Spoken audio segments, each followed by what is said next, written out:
The nondescript entrance to Uldaman is located in a corner of the Badlands, an out-of-the-way zone in the disjointed quest flow of the Eastern Kingdoms.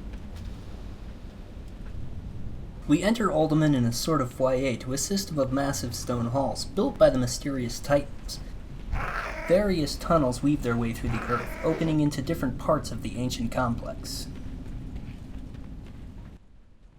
Revlosh the Trog used to have a part of the key that was used in the map room to summon Ironaya, a once high-ranking servant of the Titans.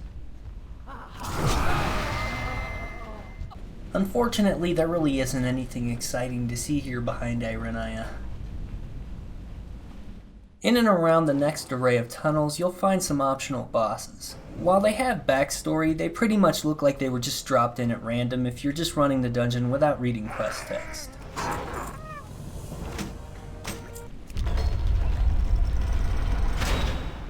Things get a little more interesting as you get deeper in the dungeon. The Earthen you see play a huge role in the lore here, so they really could have been more visually distinct considering. This part of the dungeon also drags on a bit without additional variety outside of a cool Stone Keeper fight.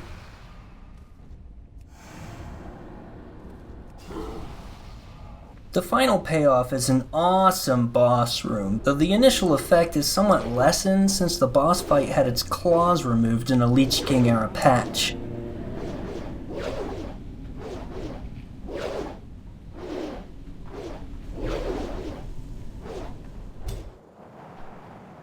Halls of Origination is located in Uldum.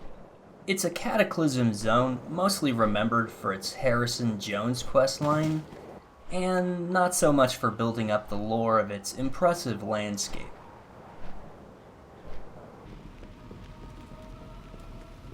Halls of Origination immediately impresses you with a massive entrance chamber.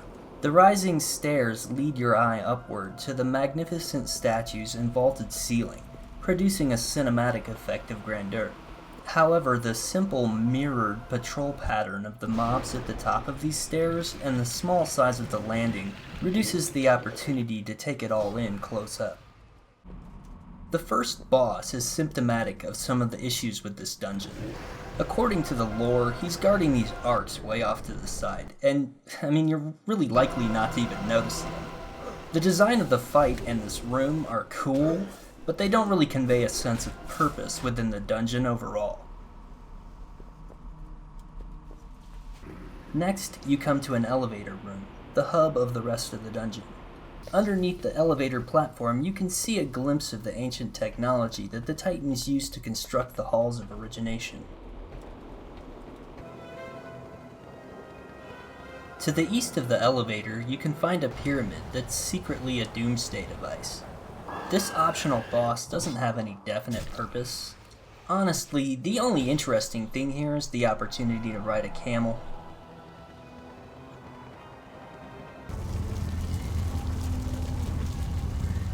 Next, we arrive in the Vault of Lights, one of the coolest set pieces in Cataclysm. You defeat the mini-bosses on these 4 platforms, while navigating roaming packs of trogs to summon Anrafet.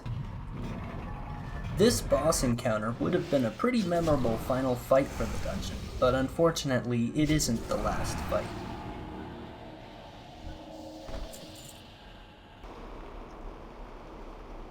The final boss of the dungeon is staged on one of 4 symmetrical platforms in a room accessed by the elevator from before. The presence of optional side bosses on the other 3 platforms steals his thunder, and this also feels too similar to the 4 bosses we just fought in the Vault of Lights. This makes the dungeon feel like it drags on without a satisfying conclusion.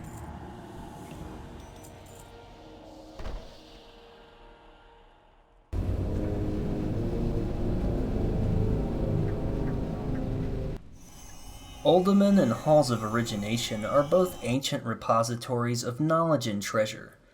But why do we enter these dungeons now, at this moment in time?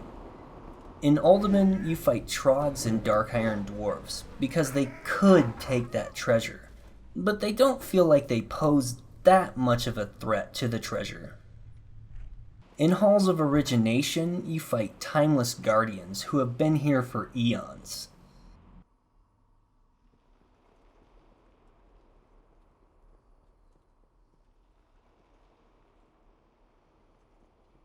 Uldaman is overlong and repetitive.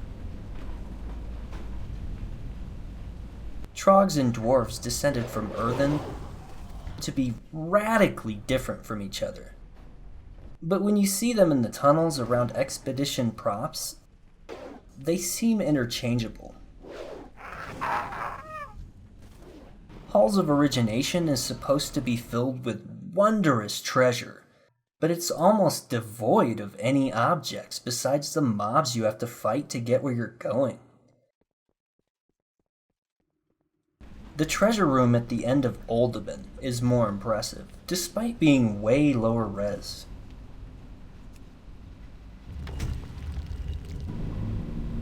Both dungeons feel too long. Uldaman has plentiful props and a variety of mobs, but they're placed haphazardly, giving the effect of an amateur movie where technique is employed without true purpose. Halls of Origination has amazing architecture, but really lacks props and a variety of mobs to bring the dungeon to life and tell a story as you progress through it.